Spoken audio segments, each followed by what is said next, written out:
नमस्कार विद्यार्थी मित्रांनो, स्वागत आहे पुन्हा एकदा नवीन व्हिडिओमध्ये. तर आता सगळ्यांना ओढ लागलेली आहे ती तलाठी भरतीच्या रिझल्टची. आत्ताच सेकंड रिस्पॉन्स शीट जे आहे ते रिलीज झालेले आहेत आणि त्या बाबतीतला व्हिडिओ आपण बघितला आणि ते डाउनलोड कसं करायचं ते सुद्धा आपण बघितलं आहे. तर आता जी ओढ आहे ती फायनल मेरिट लिस्टची ओढ लागलेली आहे.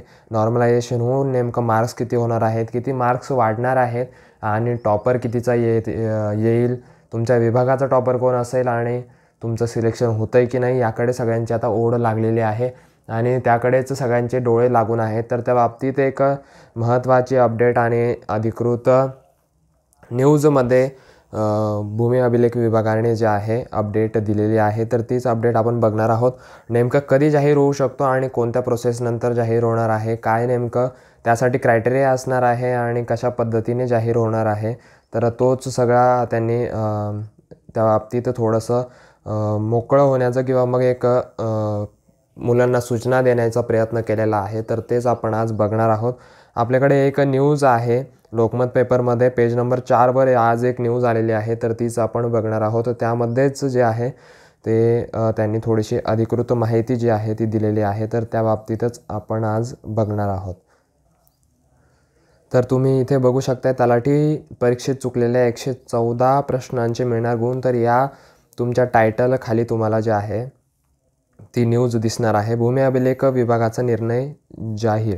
तर त्यानंतर तलाठी भरती परीक्षेत प्रश्नसूचीवर मागवण्यात आलेल्या आक्षेपांनुसार तब्बल 114 प्रश्न चुकीचे असल्याचे स्पष्ट झाले असून 32 प्रश्नांचे पर्याय बदलण्यात आलेले आहेत. आपण जे प्रश्नांवर आक्षेप घेतलेले होते तर त्यातले 32 प्रश्नांचे पर्याय चेंज करण्यात आलेले आहेत आणि टोटल 114 प्रश्न चुकीचे निघालेले आहेत. तर 114 प्रश्नांचे गुण जे आहेत ते मुलांना मिळणार आहेत आणि त्या बाबतीत जे सेकंड रिस्पॉन्स शीट आहे ते तुमच्या खात्यातसुद्धा उपलब्ध करून देण्यात आलेले आहेत आणि त्यात सुधारणासुद्धा झालेल्या आहेत.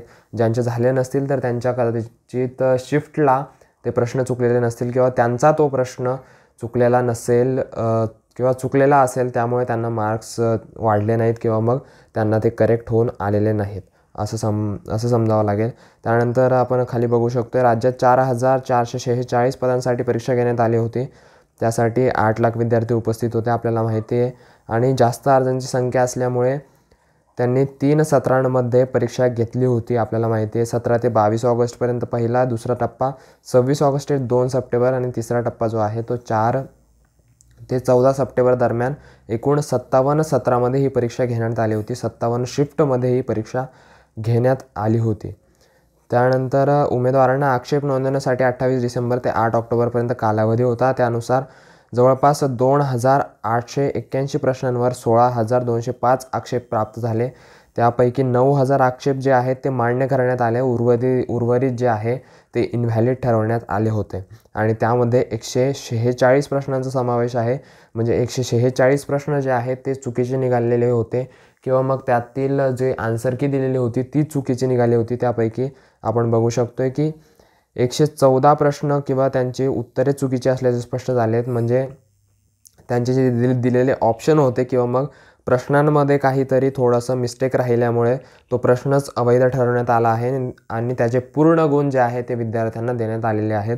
आणि 32 प्रश्न असे होते की ज्यांचे पर्याय बदलण्यात आले. म्हणजे त्यांचा आन्सर कीमध्ये जे आहे आन्सर कीमध्ये ऑप्शन चुकीचं दिल्यामुळे त्याचं उत्तर चुकलेलं होतं, तर ते आन्सर की त्यांना चेंज करून देण्यात आले. असे 32 प्रश्न त्यांनी दिलेले होते.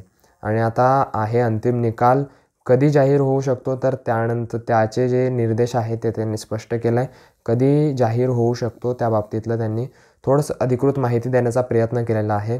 तर अंतिम निर्देश आल्यानंतरच यादी जाहीर. पेसा क्षेत्रातील जागांबाबत अद्याप सामान्य प्रशासन विभागाकडून निर्देश आलेले नाहीत. पेसा क्षेत्राबाबतीत जे निर्देश आहे ते आलेले नाही आहेत आणि भूमी अभिलेख विभागाने गुणसूची तयार केलेली असून त्यामुळे गुणसूची जी आहे ती तयार झालेली आहे. निकालाबाबत कोणीही संभ्रम राहायचं नाही आहे किंवा मग निकालाबाबत कोणीही गैरसमज बाळगायचा नाही. निकाल हा लागणारच आहे, त्या बाबतीत कोणतीही शंका नाही आहे आणि निर्देश आल्यानंतर ती जाहीर केली जाईल. जेव्हा सामान्य प्रशासन विभागाकडून निर्णय येईल किंवा मग कोर्टाकडून तसा निर्णय प्रसिद्ध केला जाईल, त्यानंतर ती निवड सूची जी आहे ती प्रसिद्ध करण्यात येणार असल्याचे त्यांनी स्पष्ट केले आहे.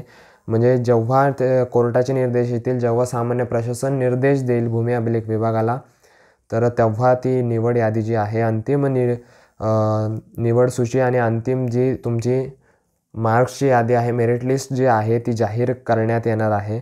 त्यामुळे ही महत्त्वाची आणि फार आनंदाची बातमी आहे की जेणेकरून लवकरच आपल्यासमोर निकाल जो आहे तो येऊ शकतो आणि त्या बाबतीत सामान्य प्रशासन विभागाने लवकर कार्यवाही करणं गरजेचं आहे. ज्या पद्धतीने कोर्टाचा निर्णय येईल त्या पद्धतीने आपण आपल्यासमोर ती यादी जी आहे ती जाहीर होणार आहे.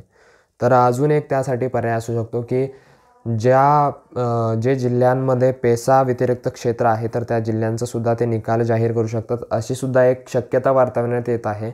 तर तसंसुद्धा होऊ शकतं. बघूया नेमकं नवीन काय अपडेट येत आहे. जसे तुम्हाला काही अपडेट येतील ते तुमच्यापर्यंत नक्की आपल्या चॅनलच्या माध्यमातून पोहोचवले जातील. त्यामुळे चॅनलला सबस्क्राईब करायला विसरू नका आणि डिस्क्रिप्शनमध्ये टेलिग्राम चॅनलची लिंक दिलेली आहे. जरी व्हिडिओ नाही आला तरी ज्या अशा महत्त्वपूर्ण बातम्या असतात त्या टेलिग्राम चॅनलला नेहमी येत असतात. त्यामुळे टेलिग्राम चॅनललासुद्धा फॉलो करायला विसरू नका आणि व्हिडिओ आवडला असेल, माहिती आवडली असेल तर व्हिडिओला लाईक नक्की करा. चला भेटूया पुढच्या व्हिडिओमध्ये अशाच काही नवीन इन्फॉर्मेशनसह. तोपर्यंत काळजी घ्या. All the best.